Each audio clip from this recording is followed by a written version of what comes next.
ஸ்ரீமதி ராமானுஜாய நமக. திருவாய்மொழி.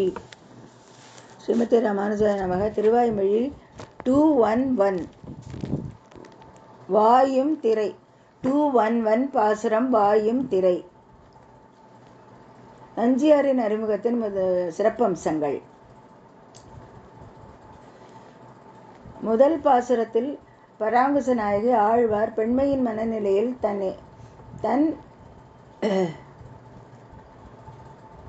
இறைக்காக ஏகமனதாக காத்திருக்கும் கொக்கு ஒன்றை பார்த்து அது தன்னை போலவே துன்பத்தில் இருப்பதாக நினைத்து, ஐயோ நீயும் இப்படி தவிக்கிறாய். முதல் பாசுரத்தில்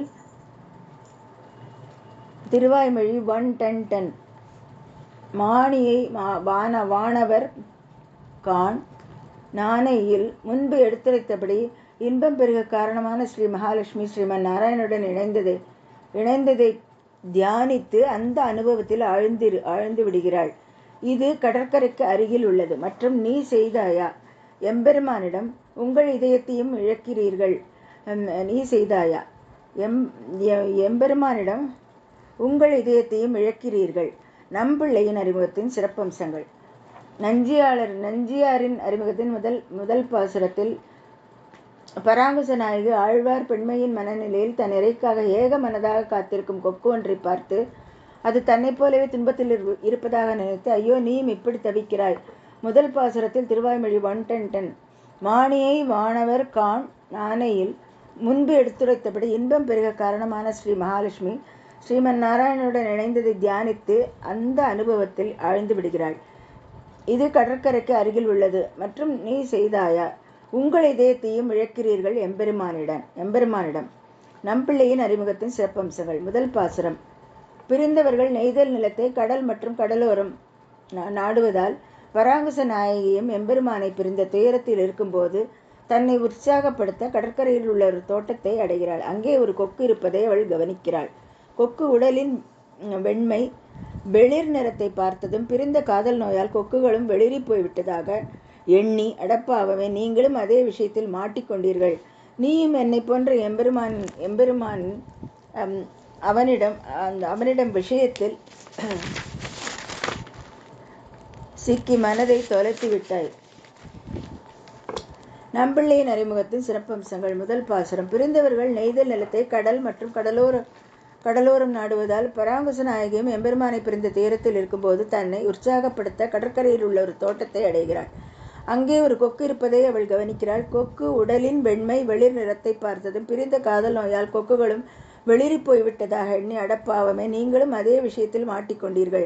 நீயும் என்னை போன்ற எம்பெருமான் அவனிடம் விஷயத்தில் சிக்கி மனதை தொலைத்து விட்டாய். பாசுரம் வாயும் திரை உகழும் காணல் மடனாராய் ஐயும் அமர் உலகும் துஞ்சிலும் நீ துஞ்சாயால் நோயும் பயனிலைமையும் மீது ஊற எம்மே போல் நீயும் திருமாலால் நெஞ்சம் கோன்பட்டாயே. வாயும் திரைவுகளும் காணல் மடனாராய் ஐயும் அமர் உலகும் துஞ்சிலும் நீ துஞ்சாயால் நோயும் பயலைமையும் மீது ஊற எம்மே போல் நீயும் திருமாலால் நெஞ்சம் கோள்பட்டாயே. எளிய மொழிபெயர்ப்பு. நெருங்கி வரும் அலைகளில் காரணமாக நடந்து செல்லும் கொக்கு. அந்த தூக்கமில்லாத தாய் தேவலோகத்தில் உள்ள தேவர்கள் உறக்கமில்லாத இடத்தில் தூங்கினாலும் நீங்கள் தூங்குவதில்லை. ஸ்ரீமன் நாராயணனால் திருடப்பட்ட எங்களை போன்ற காதல் நோயினால் உங்கள் உடல் வெளிரி போனதன் விளைவாக பிரிவினால் உள்ளுக்குள் நீங்கள் வேதனைப்படுவதே இதற்கு காரணம் என்று தோன்றுகிறது. எளிய மொழிபெயர்ப்பு. நெருங்கி வரும் அலைகளில் கவனமாக நடந்து செல்லும் கொக்கு. அந்த தூக்கமில்லாத தாய் தேவலோகத்தில் உள்ள தேவர்கள் உறக்கம் இல்லாத இடத்தில் தூங்கினாலும் நீங்கள் தூங்குவதில்லை. ஸ்ரீமன் நாராயணனால் திருடப்பட்ட எங்களை போன்ற காதல் நோயினால் உங்கள் உடல் வெளிரி போனதன் விளைவாக பிரிவினால் உங்களுக்குள் நீங்கள் வேதனைப்படுவதே இதற்கு காரணம் என்று தோன்றுகிறது. நம்பிள்ளையாரின் வியாக்கியானத்தின் சிறப்பம்சங்கள். வாயும் திரை உகலும். பெரும் அலைகள் தலைக்கு மேல் சென்றாலும் கொக்கு அதன் இரையை பிடிக்கும் வரை கடற்கரையை விட்டு வெளியேறாது. இது முழுமையாக பகவானை தியானிப்பவர்களைப் போன்றது. எந்த சூழ்நிலையிலும் கைவிடாதவர்கள் பெரிய திருமொழி 11:4-1 கூறப்பட்டுள்ளபடி அலைய கடல் நீர் குழம்ப அகடா ஒடி அகவல் அனுரிஞ்ச முத்துகில் மலைகளை மிதித்து வரும் இணை. இந்த பெருங்கடலை கொண்டு வரும் மீன் மத்ஸ்ய அவதாரம் பெருங்கடலை கொண்டு வருவதை மறக்காதவர். கொக்கு கூட இல்லை, அது வேட்டையாடு மீனை மறந்து விடுகிறது. ஸ்ரீ பாகவதம் 10:20-15 விளக்கப்பட்டுள்ளபடி தீரேயோ வருஷ தாராபிகன் யாம் நவ்விவ்யத்து அபியூயமனா வியாச நைர்யத்த அதோஷஜேதசாக. மலையின் மீது பெரும் மழை பெய்தாலும் மலையானது நிலைத்திருப்பவர்களை காக்கும். வலுவாக இருங்கள் மற்றும் இந்த உலகத்தின் துன்பங்களில் சிக்கிக் கொள்ளாதீர்கள். வாயும் திரை உகலும்.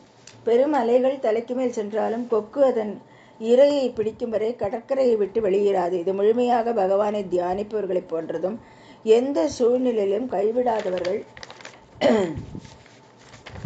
பெரிய திருமொழி 11:4-1 கூறப்பட்டுள்ளபடி அலைய கடல் நீர் குழம்ப அகடா ஒடி அகவல் அனுரிஞ்ச முத்துகில் மலைகளை மதித்து வரும் இணை. இந்த பெருங்கடலை கொண்டு வரும் மீன் மத்ஸ்ய அவதாரம் பெருங்கடலை கொண்டு வருவதை மறக்காதவர். கொக்கு கூட இல்லை, அது வேட்டையாடும் மீனை மறந்து விடுகிறது. ஸ்ரீ பாகவதம் 10:20-15 விளக்கப்பட்டுள்ளபடி நீரேயோ வருஷ தாராபிகன் யாம்ன நவ்விவ்யத் அபியூயமனா வியாச நைர்யத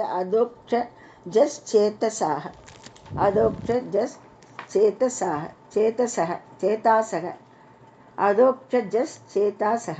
மலையின் மீது பெரும் மழை பெய்தாலும் மலையானது நிலைத்திருப்பவர்களை காக்கும். வலுவாக இருங்கள் மற்றும் இந்த உலகத்தில் துன்பங்களில் சிக்கிக் கொள்ளாதீர்கள். கானல் மடனாய். ஓ கொக்கு அலைகளுக்குள் கவனமாக நடந்து செல்கிறது. மங்களகரமான பவித்திரம் தர்பைப்புல் அணிந்து யாகம் முதலியவற்றை செய்து மற்றவர்களுக்கு தீங்கு செய்யும் போது நல்லொழுக்கம் காட்டுகிற கிராம தலைவர்களைப் போல சில மெலிந்த மீன்கள் கடந்து சென்றாலும் நீங்கள் அவற்றை புறக்கணித்து சிறந்த இறைக்காக காத்திருக்கிறீர்கள். ஓ கொக்கு அலைகளுக்குள் கவனமாக நடந்து செல்கிறது.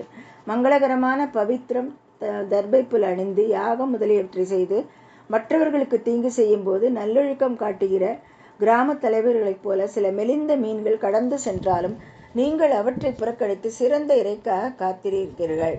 ஆயும் பிறந்தது முதல் என் நலனில் அக்கறை கொண்டு உறங்காமல் இருக்கும் என் பராங்குச நாயகியின் அம்மா. ஆயும் பிறந்தது முதல் என் நலனில் அக்கறை கொண்டு உறங்காமல் இருக்கும் என் பராங்குச நாயகியின் அம்மா. அமர் உலகம் தூங்கும் நித்திய சூரீஸ் ஒருபோதும் தூங்காதவர்கள். அமர் உலகம் தூங்கும் நித்திய சூரீஸ் ஒருபோதும் தூங்காதவர்கள். தூங்கினாலும் நீங்கள் தூங்குவதில்லை. அம்மா ஏன் தூங்கவில்லை? ஆரம்பத்தில் அவளுக்கு ஒரு பொருத்தமான கணவனை பெற வேண்டும் என்று நினைத்து அவள் தூங்காமல் இருந்தாள். அதன் பிறகு எம்பெருமானை பிரிந்து அவள் தவிப்பதைக் கண்டு அவள் உறங்கவில்லை. சீதா பிராட்டி said in Sri Ramayana Ayodhya Kandam 119:36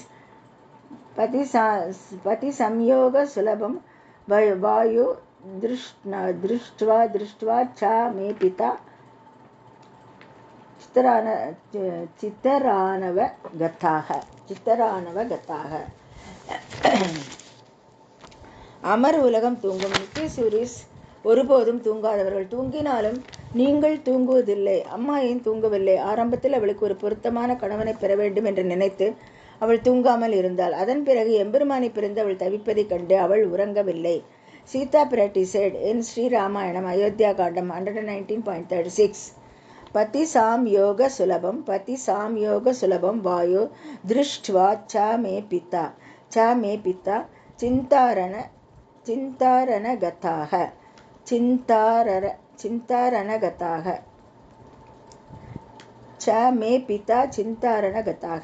அவளுக்கு தகுந்த மாப்பிள்ளையை கல்யாணம் செய்து வைக்க வேண்டும் என்று அவளது வயது கனிந்து விட்டது. எனக்கு பொருத்தமான ஆள் கிடைக்கவில்லை என்று நினைத்து என் அப்பா மிகவும் கவலைப்பட்டார். அதே போல் பராங்குச நாயகின் பெற்றோர்களும் காலையில் உறக்கமில்லாத இரவுகளை கொண்டிருக்கிறார்கள். நித்திய சூரிகள் உறங்குவதில்லை, ஏனெனில் அவர்கள் கண்ணிமைகள் மூடப்படாது எப்போதும் எம்பெருமான திவ்ய தரிசனத்தினை பெற்றிருக்கின்றனர். அவளுக்கு தகுந்த மாப்பிள்ளை கல்யாணம் செய்து வைக்க வேண்டும் என்று அவளது வயது கனிந்து விட்டது எனக்கு பொருத்தமான ஆள் கிடைக்கவில்லை என்று நினைத்து என் அப்பா மிகவும் கவலைப்பட்டார். அதேபோல் பராங்குச நாயகியின் பெற்றோர்களும் கவலையில் உறக்கமில்லாத இரவுகளை கொண்டிருக்கிறார்கள். நித்தியசூரி சுரங்குவதில்லை, ஏனெனில் அவர்களின் கண் இமைகள் மூடப்படாது, எப்போதும் எம்பெருமானின் திவ்ய தரிசனத்தை பெற்றிருக்கின்றன. நோயும் பேயலை மையும் அகத்துன்பமும் அவளது உடலில் இத்தகைய துன்பத்தின் தாக்கமும். நோயும் பேயலை மையும் அகத்துன்பமும் அவளது உடலில் இத்தகைய அகத்துன்பத்தின் தாக்கமும். மிதுரா உடலில் விஷம் பரவுவது போல இந்த வெளிரிய தன்மை உடல் முழுவதும் பரவியது. மிதுரா உடலில் விஷம் பரவுவது போல இந்த வெளிரிய தன்மை உடல் முழுவதும் பரவியது. எம்மே போல் இந்த துன்பத்தில் நான் தனியாக இருப்பதாக நினைத்தேன், ஆனால் நீங்களும் இருக்கிறீர்கள். எம்மே போல் இந்த துன்பத்தில் நான் தனியாக இருப்பதாக நினைத்தேன், ஆனால் நீங்களும் இருக்கின்றீர்கள்.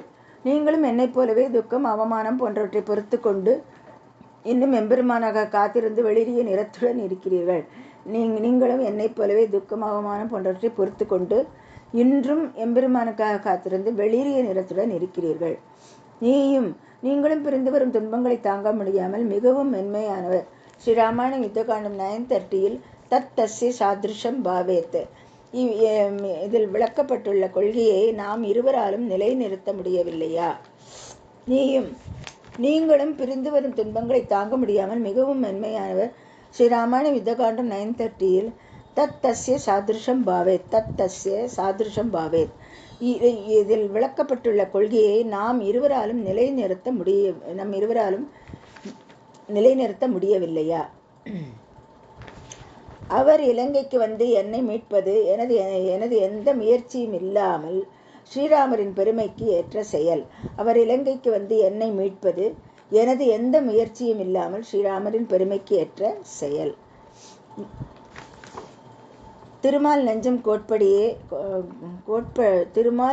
கோட்பட்டாயே, நீயும் என்னைப் போல் உடல் நிறத்தை இழந்து இதயத்திலும் உடலிலும் துன்பப்படுகிறாயா? மைந்தனை மலராள் மணவாளனை ஸ்ரீ மகாலட்சுமி நித்திய இளமை கணவன் நீங்கள்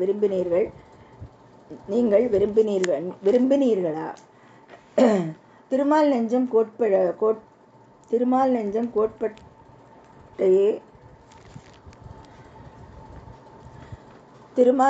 கோட்பட்டாயே, நீயும் என்னைப் போல் உடல் நிறத்தை இழந்து இதயத்திலும் உடலிலும் துன்பப்படுகிறாயா? மைந்தனை மலராள் மணவாளனை ஸ்ரீ மகாலட்சுமி நித்திய இளமை கணவன் என்ற நீங்கள் விரும்பினீர்களா?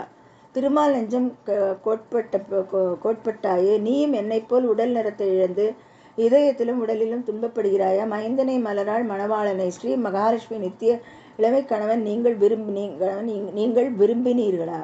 நெஞ்சம் கோட்பட்டாயே, நீயும் உன் இதயத்தை இழந்தாய், உடல் துன்பம் மட்டுமல்ல இதயத்திலும் நீ துன்பப்படுகிறாய். நெஞ்சம் கோட்பட்டாயே, நீயும் உன் இதயத்தை இழந்தாய், உடல் துன்பம் மட்டுமல்ல இதயத்திலும் நீ துன்பப்படுகிறாய். பகவான் ஜீயர் திருவடிகளே சரணம்.